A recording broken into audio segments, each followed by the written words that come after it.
Welcome to my another video myself Ashraf Molla. তো এই ভিডিওতে সমাধান করব তোমাদের নবম দশম শ্রেণীর ছোট ভাই ও আপুদের গণিত বিষয় দ্বিতীয় অধ্যায় সেট ফাংশন থেকে আরো একটি বোর্ড প্রশ্ন। আর আজকে আমাদের সেট ফাংশনের বোর্ড প্রশ্ন হচ্ছে রাজশাহী বোর্ড 2023। রাজশাহী বোর্ডে 2023 সালে যে বোর্ড প্রশ্নটা আসছিল এটা আমরা একেবারে সহজে সমাধান করব। আমরা উদ্দীপকটা যদি দেখি, m সমান দেওয়া আছে x যেন x মৌলিক সংখ্যা এবং x less than or equal হচ্ছে আমাদের 6। পরে n সমান দেওয়া আছে 2 4 6।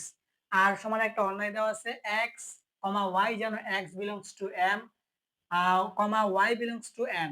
x এর উপাদানটা m থেকে আইব আর y এর উপাদানটা n থেকে আইব এবং আমাদের শর্ত হচ্ছে y সমান 2x। এখন আমাদের ক নাম্বার প্রশ্ন হচ্ছে দেখাও যে m ও n সেট দ্বয় পরস্পর নিশ্ছেদ সেট নয়। নিশ্ছেদ সেট মানে কি ইন্টারসেকশন, মানে দুইটা সেটের মধ্যে কোনো উপাদানের মিল থাকবে না, ফাঁকা সেট হবে, এটা হচ্ছে নিশ্চিত সেট। এখন আমাদের দেখাইতে হবে যেটা নিশ্চিত সেট না, মানে এম আর এন এর মধ্যে একটা সেট হইলো কমন আছে, এটা আমরা দেখাবো এখন। দেখো এটা হচ্ছে আমাদের ক নাম্বার। তাহলে আমরা লিখি, আমাদের দেওয়া আছে উদ্দীপকে যেটা দেওয়া আছে, প্রথমত আমাদের এম সমান গঠন পদ্ধতিতে দেওয়া আছে এক্স যেন এক্স, এক্স যেন এক্স মৌলিক সংখ্যা, মৌলিক সংখ্যা এবং আমাদের x less than or equal হচ্ছে আমাদের 6। এখন এর মানে আমরা বুঝতেছি আমাদের কি x টা আমাদের মৌলিক সংখ্যা হইব। আমরা এখানে একটা বিবরণও লিখতে পারি যে অর্থাৎ যে সকল মৌলিক সংখ্যাগুলা 6 এর সমান বা 6 থেকে ছোট তাদের সেট। ঠিক আছে, এটা আমরা লিখতে পারি চাইলে। এখন আমরা বলবো সুতরাং আমাদের m সমান সবচেয়ে ছোট মৌলিক সংখ্যা কত, আমাদের 2। মৌলিক সংখ্যা মানে কি ওই সংখ্যাকে ওই সংখ্যা আর x ছাড়া অন্য কোনো সংখ্যা দ্বারা ভাগ করা যায় না, এটা হচ্ছে মৌলিক সংখ্যা। অন্য কোনো সংখ্যা দ্বারা যদি ভাগ করা যায় ওটা যৌগিক হয়ে যাবে। ঠিক আছে, তাহলে 2 সবচেয়ে ছোট মৌলিক সংখ্যা। 2 এর পরে আমাদের 3 মৌলিক, 3 এর পরে 4 মৌলিক না, কারণ 4 কে আমাদের 2 দিয়ে ভাগ যায়, 4 হচ্ছে আমাদের যৌগিক সংখ্যা। পরে 5, 5 আমাদের মৌলিক। পরে 6 আমাদের মৌলিক না, 3 দিয়ে ভাগ যায়, 2 দিয়ে ভাগ যায়। 7 আমাদের মৌলিক, কিন্তু 7 আমাদের এখানে আসবে না, কারণ আমাদের বলতেছে 6 এর ছোট হইতে হইব বা 6 এর সমান হওয়া যাইব। এখন 7 তো আমাদের 6 এর সমানও না, 6 থেকে ছোট বানার জন্য আর আসবে না, এখানেই শেষ। তাহলে আমাদের m এর মানটা আমরা কি পাইলাম, 2 3 5। তারপর আমাদের n ও দেওয়া আছে, এখন আমরা কমা দিয়ে n টা লিখি। n টা আমাদের তালিকা পদ্ধতিতে দেওয়াই আছে, n সমান দেওয়া আছে আমাদের 2 4 6। এখন আমরা এখানে এই কথাটা বলবো যে m ও n, m ও n সেট দ্বয়, m ও n সেট দ্বয় পরস্পর পরস্পর নিশ্ছেদ হলে, পরস্পর নিশ্ছেদ সেট হলে, পরস্পর নিশ্ছেদ সেট হলে আমাদের m ইন্টারসেকশন n সমান ফাঁকা সেট হবে। ঠিক আছে, এই কথাটা আমরা এখানে লিখে দিলাম। এখন আমরা দেখবো হয় কিনা। নিশ্ছেদ সেট মানে কি ইন্টারসেকশন করতে হইব। আমরা বললাম যে m ও n সেট দ্বয় পরস্পর নিশ্ছেদ সেট হলে m ইন্টারসেকশন n সমান ফাঁকা সেট হবে। মানে আমরা m আর n এর দুটার ইন্টারসেকশন করব, যদি ফাঁকা সেট হয় তাহলে এটা আমাদের নিশ্চিত সেট, আর ফাঁকা সেট না হলে নিশ্চিত সেট না। তাহলে এখন আমরা এই কাজটা করি যে আমরা বলি যে সুতরাং আমাদের m ইন্টারসেকশন আমাদের হচ্ছে n। এখন আমাদের m এর উপাদানটা কি আছে, 2 3 5। তারপর হচ্ছে আমাদের ইন্টারসেকশন, তারপর হচ্ছে আমাদের কি n, n হচ্ছে আমাদের 2 4 6। তাহলে এখন ইন্টারসেকশন মানে কি আমাদের এখন দেখতে হইব কমন আছে কিনা, মানে এখানেও আছে এখানেও আছে, এরকম কমন কিনা। তাহলে দেখো আমাদের কিন্তু প্রথমে আমরা দেখতেছি আমাদের এখানে 2 আছে এখানে 2 আছে, কমন, এটা কিন্তু আমাদের কমন আসছে। এখানে 3 এখানে 3 নাই, এখানে 5 এখানে 5 নাই, এখানে 4 এখানে 4 নাই, এখানে 6 এখানে 6 নাই, কিন্তু আমাদের 2 তো কমন। এর মানে এটা কি পরস্পর নিশ্চিত সেট না। নিশ্চিত সেট হলে অবশ্যই ফাঁকা সেট হইতো। তাহলে এখন আমরা এখানে বলতে পারি যে যেহেতু যেহেতু আমাদের m ইন্টারসেকশন n সমান 2 নট ইকুয়াল ফাঁকা সেট, সুতরাং সুতরাং আমাদের m ও n, এই যে আমাদের এই কথাটা লিখবো যে m ও n সেট দ্বয়, m ও n, m ও n সেট দ্বয়, m ও n সেট দ্বয় পরস্পর পরস্পর নিশ্ছেদ, পরস্পর নিশ্ছেদ সেট নয়। ঠিক আছে, এই কথাটা আমরা বললাম। যেহেতু ফাঁকা সেট হয় না 2 পাইছি আমরা, এটা বললাম যে যেহেতু m ইন্টারসেকশন n সমান আমাদের সেট হচ্ছে 2 নট ইকুয়াল ফাঁকা সেট, মানে ফাঁকা সেটের সমান না। সুতরাং m ও n সেট দিয়ে পরস্পর নিশ্চিত সেট নয়। ঠিক আছে, নিশ্চিত সেট না, যেহেতু উপাদান আছে। তারা বলছে দেখাইতে, আমরা এখানে বলবো দেখানো হলো, দেখানো হলো। তাহলে এটাই কিন্তু আমাদের ক নম্বরের কাঙ্ক্ষিত আনসার। এখন আমরা খ নাম্বার প্রশ্নটা সমাধান করব। দেখাও যে m ইউনিয়ন n সমান m বাদ n ইউনিয়ন n বাদ m union m intersection n। তাহলে আমাদের m আর n লাগবে, আমরা একেবারে সহজে সমাধান করব। দেখো এটা হচ্ছে আমাদের খ নাম্বার। খ নাম্বার প্রথমত আমাদের দেওয়া আছে, আমরা উদ্দীপকে যে এটা লিখি যে দেওয়া আছে আমাদের প্রথমত আমরা n সমান লিখি। n সমান আমাদের দেওয়া আছে কি 2, তারপর হচ্ছে আমাদের 4, তারপর হচ্ছে আমাদের 6। এখন আমাদের লিখতে হইব যে ক হতে পাই, ক হতে ক হতে পাই আমাদের m সমান, ক হতে আমরা m সমান কি পাইছিলাম 2 3 5, ওই যে আমাদের মৌলিক সংখ্যাটা আছে। ঠিক আছে, ওই 6 এর সমান বা 6 থেকে ছোট হইতে বলছে। n সমান আমাদের 2 4 6 আছে, আর m সমান আমরা ক হতে পাইছি 2 3 5। এখন আমরা কি করব, সিরিয়ালে আমাদের কাজ করব। তাহলে প্রথমত আমরা ডান পক্ষের কাজটা করে দেই, বাম পক্ষের কাজটা করে দেই, লেফট হ্যান্ড সাইড বাম পক্ষ। একেবারে সহজ, আমরা বলবো যে সুতরাং আমাদের কি left hand side, left hand side মানে কি বাম পক্ষ। বাম পক্ষে আমাদের কি আছে দেখো m union n, m union n যদি আমরা কাজটা করি তাহলে প্রথমত আমাদের m এর মানটা কি আছে 2, 3, 5, তারপর হচ্ছে আমাদের ইউনিয়ন, তারপর হচ্ছে আমাদের n, n সমান আছে আমাদের 2 4, তারপর হচ্ছে 6। এখন ইউনিয়ন মানে কি, ইউনিয়ন মানে হচ্ছে তোমার কমন আনকমন সব যাইবো। কমন কি, এখানে 2 আছে এখানে 2 আছে, এটা কমন।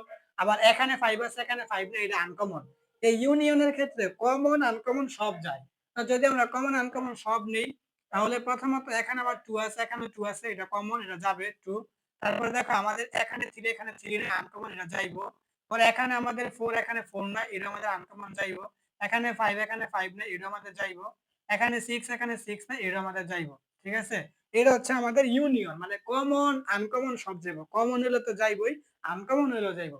তাহলে আমরা যে লেফট হ্যান্ড সাইড বাম পক্ষের কাজটা করলাম, এটা আমাদের কি হইলো 2 3 4 5 6। এখন আমরা ডান পক্ষে দেখবো আমাদের এটা আসে কিনা। কিন্তু আমাদের ডান পক্ষের মধ্যে কাজটা একটু বেশি আছে, বাম পক্ষের মধ্যে এতটুকু কাজ। ডান পক্ষের মধ্যে আমরা ধারাবাহিক ভাবে করব। প্রথমত আমরা কি করব, m বাদ n এই কাজটা আমরা করব। তাহলে এখন আমরা বলি যে এখন আমরা কি করব, m বাদ n। তাহলে আমরা m বাদ n যদি করি তাহলে আমাদের দেখো প্রথমত m, তাহলে m সমান আমাদের দেওয়া আছে 2, 3, 5, তারপর হচ্ছে আমাদের বাদ চিহ্ন মানে বিয়োগ, তারপরে আমাদের n, n সমান দেওয়া আছে আমাদের কি 2, 4, 6। এখন এই বাদ চিহ্নের মানে কি, এই বাদ চিহ্নের মানে হচ্ছে এই যে বাদের পরে যে সংখ্যাগুলো আছে সেটের মধ্যে এগুলো আমাদের প্রথমত সব বাদ, আর এখানে সংখ্যাগুলো আসবে কিন্তু এই বন্ধনীর ভিতরে যে সংখ্যাগুলো এই বন্ধনীর সাথে মিলে যাইব ওইগুলো বাদ। তাহলে দেখো এখানে আমাদের 2 এখানে 2 মিলছে, এটা বাদ। এখানে 3 এখানে 3 মিলে না, এই 3 আমাদের আসবে। পরে এখানে 5 এখানে 5 মিলে না, এটা আমাদের আসবে।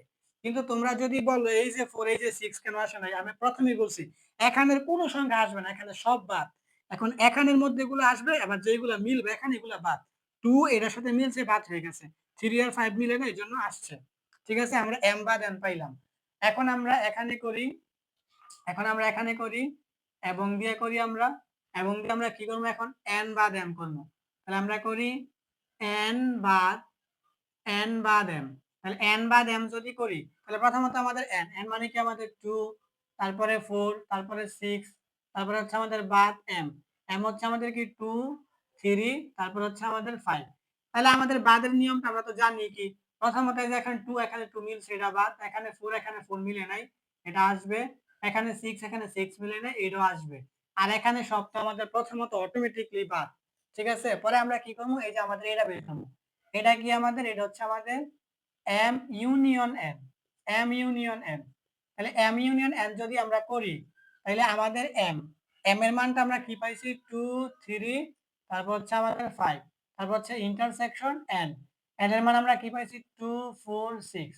এখন ইন্টারসেকশন তো আমরা এটা ক নাম্বারের মধ্যেই পাইছিলাম যে আমাদের কি হবে, শুধু কমন গুলা যাইবো। যেমন এখানে 2 আছে এখানে 2 আছে, এই কমন এই 2 টা শুধু যাইবো। হ্যাঁ, পরে এখানে 3 3 নাই, 5 5 নাই, 4 4 নাই, 6 6 নাই, শুধু কমন গুলা যাবে, ইন্টারসেকশন মানে কি শুধু কমন গুলা যাইব। তাহলে আমরা কিন্তু সবগুলা বের করছি। এখন আমরা বলবো সুতরাং আমাদের রাইট হ্যান্ড সাইড, সুতরাং আমাদের রাইট হ্যান্ড সাইড মানে আমাদের ডান পক্ষ, ডান পক্ষটা আমাদের কি আছে? প্রথমত আছে আমাদের m বাদ n, তারপর হচ্ছে আমাদের ইউনিয়ন, তারপর হচ্ছে আমাদের কি n বাদ m, তারপর হচ্ছে আবার ইউনিয়ন, পরে হচ্ছে আমাদের m ইন্টারসেকশন n। এখন এই প্রত্যেকটা মান কিন্তু আমরা বের করছি।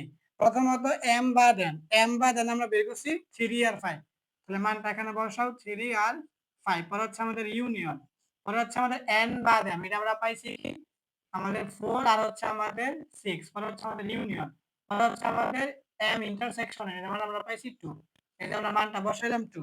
এখন এইগুলো আমাদের কি করতে হবে? ইউনিয়ন। তাহলে ইউনিয়ন দেখো, ইউনিয়ন মানে কি কমন আনকমন সব যাইবো। তাহলে কমন আনকমন যদি সব যায় তাহলে প্রথমত এখানে 2, এই 2 টা যাইবো।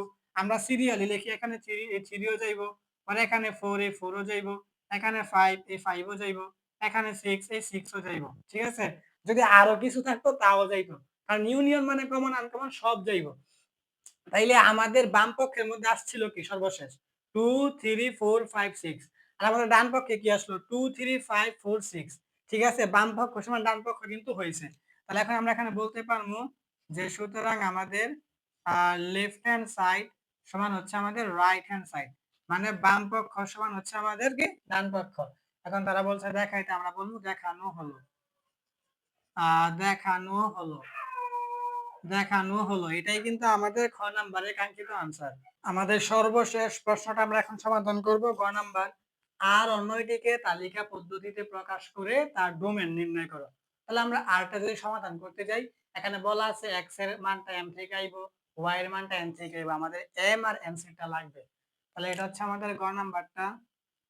গ নাম্বার। তাহলে প্রথমত আমরা বলি ক হতে পাই, যেহেতু আমরা mটা ক হতে পাইছিলাম, এজন্য আমরা বললাম যে ক হতে পাই আমাদের m সমান কি পাইছিলাম আমরা 2 3, তারপর হচ্ছে আমাদের কি 5, তারপর আমরা লিখবো এখন দেওয়া আছে উদ্দীপকের মধ্যে যেগুলো, এগুলো হচ্ছে আমাদের কি দেওয়া আছে, দেওয়া আছে আমাদের n সমান আমাদের কি দেওয়া আছে 2, তারপরে 4, তারপর হচ্ছে আমাদের 6, তারপরে আমাদের অন্যটা দেওয়া আছে কি, অন্যটা দেওয়া আছে হচ্ছে আমাদের x, y, যেন x belongs to m, y belongs to n, এবং আমাদের যে শর্ত এটা হচ্ছে আমাদের y সমান 2x। এখন আমরা এটা বলতে পারবো যে আর এর বর্ণিত শর্ত থেকে পাই, আর এর বর্ণিত, আর এর বর্ণিত শর্ত থেকে, আর এর বর্ণিত শর্ত থেকে পাই আমাদের y সমান 2x। আমরা বলে দেবো সুতরাং আমাদের y সমান 2x। এখন আমাদের এখানে একটা কথা লিখতে হইব যে এখন, এখন প্রত্যেক, এখন প্রত্যেক, এই যে আমাদের এই কথাটা লিখতে হইব যে এখন প্রত্যেক x belongs to m এর জন্য, x belongs to m এর জন্য y সমান 2x এর, 2x এর মান, 2x এর মান নির্ণয় করি। এই কথাটা তোমরা লিখে নিবা যে এখন প্রত্যেক x belongs to m এর জন্য y সমান 2x এর মান নির্ণয় করি। এখন একটা ছক আঁকতে হইব, ছকটা আমরা উপরে এঁকে দেই। দেখো ছকটা হচ্ছে এরকম, এখানে হবে আমাদের x এর উপাদান, এখানে হবে আমাদের y এর উপাদান, আর আর কয়টা হইব এটা আমরা দেখি। আমাদের প্রথমত এই জায়গায় x এর মানটা m থেকে আসবে, m এর মান কয়টা 1 2 3টা, তাহলে আমাদের আর করে 4টা, কারণ একটা শিরোনাম দিতে হইব। এই যে আমাদের একটা শিরোনামের জন্য, পরে এই যে 1, তারপরে এই যে আমাদের 2, তারপরে এই যে আমাদের 3। এখন প্রথমত এখানে হচ্ছে আমাদের x, এখানে হচ্ছে আমাদের y, y সমান কি আমাদের 2x।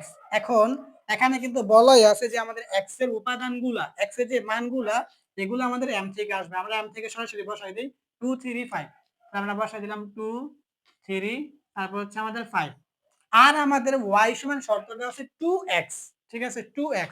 তাহলে এটা আমি তোমাদেরকে এখানে দেখাই, দেখো আমাদের y সমান দেওয়া আছে কি 2x।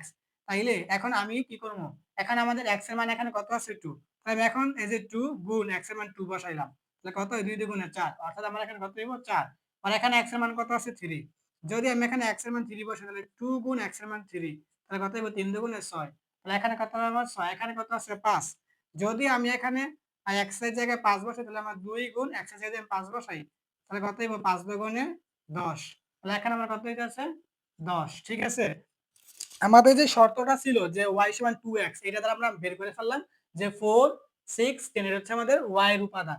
এখন এখানে কিন্তু এই কথাটা বলা ছিল যে y এর উপাদানটা আমাদের n থেকে আসতে হইব। তাহলে এখন আমাদের দেখতে হইব এই y এর উপাদানগুলো n এর মধ্যে আছে কিনা। যেমন প্রথমত 4, এই 4 আমার n এর ভিতরে আছে, ঠিক আছে। এই যে আমার 6, 6 ও আমার n এর ভিতরে আছে, এটাও ঠিক আছে। এই যে আমার 10, এই 10 কিন্তু আমার n এর ভিতরে নাই। তারা যে বলছিল আমার y এর উপাদানগুলা এই n থেকে আসতে হইব।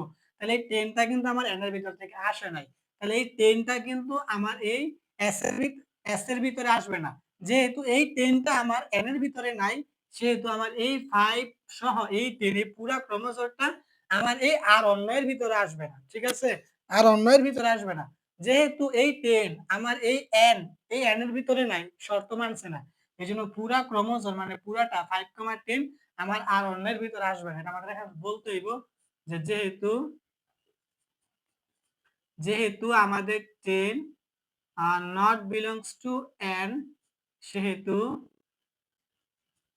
সেহেতু আমাদের এখন 5,10 not belongs to r, যেটা আমি বলছি এটাই লিখলাম যে যেহেতু আমাদের 10 টা not belongs to n মানে n এর উপাদান না, সেহেতু এই 5,10 not belongs to r মানে আর অন্যের ভিতরে আসবে না। আর এটা অবশ্যই আমাদের প্রথম বন্ধনীর ভিতরে লিখতে হইব।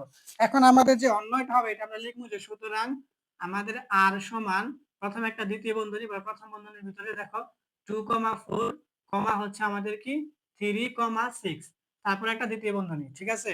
এই যে আমাদের এই দুইটা আসলো 2,4 তারপর 3,6 প্রথম বন্ধনীর ভিতরে লিখতে হইব, শেষ একটা দ্বিতীয় বন্ধনী, শুরুতে একটা দ্বিতীয় বন্ধনী। এখন তারা কি বলছিল আমাদের তালিকা পদ্ধতিতে প্রকাশ করে ডোমেন নির্ণয় করতে। আমরা বলবো সুতরাং ডোমেন কমা আর মানে আর এর ডোমেন তা দ্বিতীয় বন্ধনী। ডোমেন মানে কি, দেখো এখানে দুইটা সংখ্যা, এখানে দুইটা সংখ্যা, মাঝখানে কমা আছে। এখন এই ক্রোমোজোম এই দুইটা হচ্ছে আমাদের একটা ক্রোমোজোম, অর্থাৎ এই যে এখানে যে দুইটা সংখ্যা আছে মাঝে যে কমা, এই কমার আগে যে সংখ্যা এটা হচ্ছে আমাদের ডোমেন, আর কমার পরে যে এটা হচ্ছে আমাদের রেঞ্জ। কমার আগেরটা ডোমেন, কমার পরেরটা রেঞ্জ। আমাদের রেঞ্জ তো চাই না, আমাদের চাইছে ডোমেন। তাহলে এখন আমাদের কমার আগে হচ্ছে 2, এই 2 হচ্ছে আমাদের ডোমেন। এখানে কমার আগে হচ্ছে আমাদের 3, 3 হচ্ছে আমাদের কি ডোমেন, ঠিক আছে। তাহলে যে আমাদেরকে বলছিল ডোমেন নির্ণয় করতে সর্বশেষ আর কে তালিকা পদ্ধতিতে প্রকাশ করে, তাহলে আমাদের ডোমেন কমা আর হচ্ছে 2,3 মানে আমাদের আর অন্যের ডোমেন হচ্ছে 2 আর 3। এই আর অন্যের ডোমেন কি আমাদের 2 আর 3, তাহলে এটাই কিন্তু আমাদের গ নাম্বারের কাঙ্ক্ষিত আনসার। তাহলে অন্য কোনো ভিডিওতে তোমাদের সাথে আবার দেখা হবে। সেই পর্যন্ত সবাই ভালো থেকো এবং ভিডিও ভালো লাগলে অবশ্যই বন্ধুদের শেয়ার করে দিও এবং ভিডিওর মধ্যে লাইক করো। ভিডিও কেমন হয় এটা কমেন্ট করে জানাও, ঠিক আছে। ভালো থেকো। আসসালামু আলাইকুম।